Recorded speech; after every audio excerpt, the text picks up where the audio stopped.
Dalam acara peletakan batu pertama Tower 3 Mayapada Hospital Jakarta Selatan pada Rabu 4 Juni 2025, Menteri Koordinator Bidang Pembangunan Manusia dan Kebudayaan atau Menko PMK Pratikno mengungkapkan bahwa setiap tahunnya hampir 1 juta warga negara Indonesia atau WNI memilih untuk berobat ke luar negeri, terutama negara tetangga seperti Singapura dan Malaysia. Dampaknya, pemerintah menaksir ada kebocoran devisa mencapai hampir 200 triliun rupiah per tahun, dana yang seharusnya bisa dipulihkan di dalam negeri. Menurut data dari Singapore Tourism Board, sekitar 47,2% pasien asing Singapura adalah warga Indonesia. Artinya, dari total sekitar 1 juta WNI yang berobat di luar negeri tiap tahunnya, setengahnya memilih ke Singapura sebagai destinasi. Dikutip dari berbagai sumber, alasan WNI berobat ke luar negeri, yang pertama adalah persepsi kualitas layanan yang lebih baik. Banyak WNI meyakini layanan rumah sakit luar negeri terutama di Singapura dan Malaysia lebih unggul, efisien, dan dapat memberikan rasa tenang saat berobat. Kedua, harga relatif kompetitif. Di luar negeri, paket perawatan sering dianggap lebih murah setelah memasukkan biaya perjalanan, terutama untuk jenis layanan medis tertentu. Ketiga, akses cepat dan fasilitas lengkap. Tunggu dokter atau rumah sakit di Indonesia bisa lama, terutama di wilayah non-metropolitan. Hal ini mendorong pasien mencari layanan lebih cepat dan lengkap di luar negeri. Menko PMK Pratikno menyatakan bahwa pembangunan fasilitas kesehatan canggih di Indonesia merupakan langkah penting untuk menghentikan kebocoran devisa akibat banyaknya WNI yang berobat ke luar negeri. Salah satu upaya nyata adalah peletakan batu pertama Tower 3 Mayapada Hospital di Jakarta Selatan pada 4 Juni 2025 sebagai bentuk kolaborasi pemerintah dan swasta dalam mengembangkan strategi wisata kesehatan atau health tourism.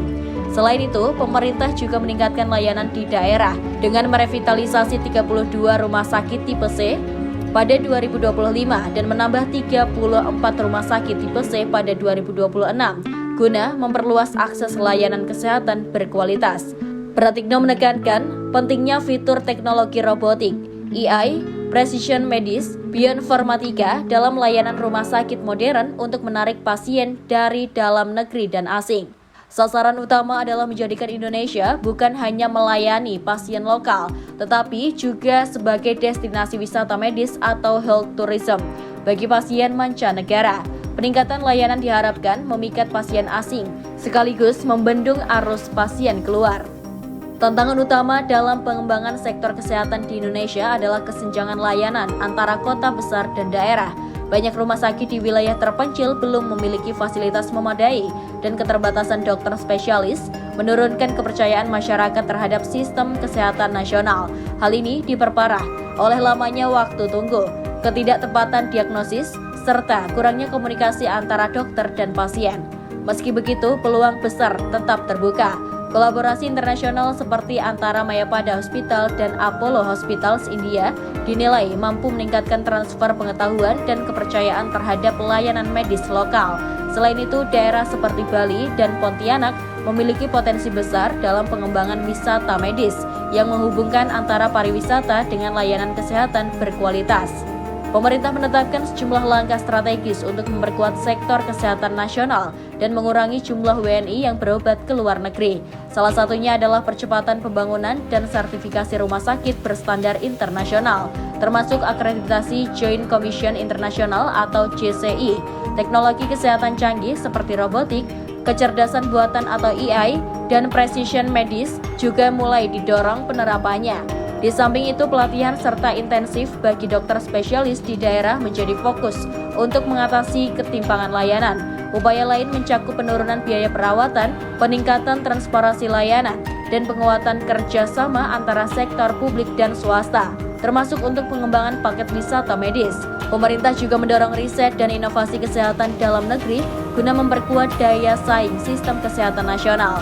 Dampak potensial jika strategi berjalan lancar yaitu penghematan devisa hingga 200 triliun per tahun dari pasien yang tak lagi berobat ke luar negeri, peningkatan kualitas layanan dan kepercayaan publik terhadap sistem kesehatan nasional, pertumbuhan ekonomi digital dan kesehatan dengan pengembangan SDM lokal dan inovasi teknologi medis, penguatan posisi Indonesia sebagai destinasi wisata medis di Asia Tenggara.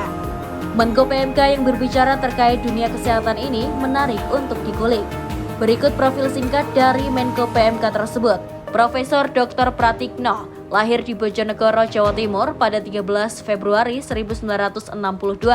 Ia meraih gelar sarjana ilmu pemerintahan dari UGM pada 1985. Magister Administrasi Pembangunan dari Birmingham University pada 1990 sampai 1991 dan PhD Ilmu Politik dari Flinders University Australia pada 1992 sampai 1997. Menjadi Profesor Ilmu Politik UGM pada Desember 2008. Karir akademiknya terus menanjak hingga terpilih sebagai Dekan FISIP dan Rektor UGM pada 2012 sampai 2014. Ia kemudian memasuki ranah pemerintahan sebagai Menteri Sekretaris Negara pada 2014 sampai 2024 di dua periode pemerintahan Jokowi.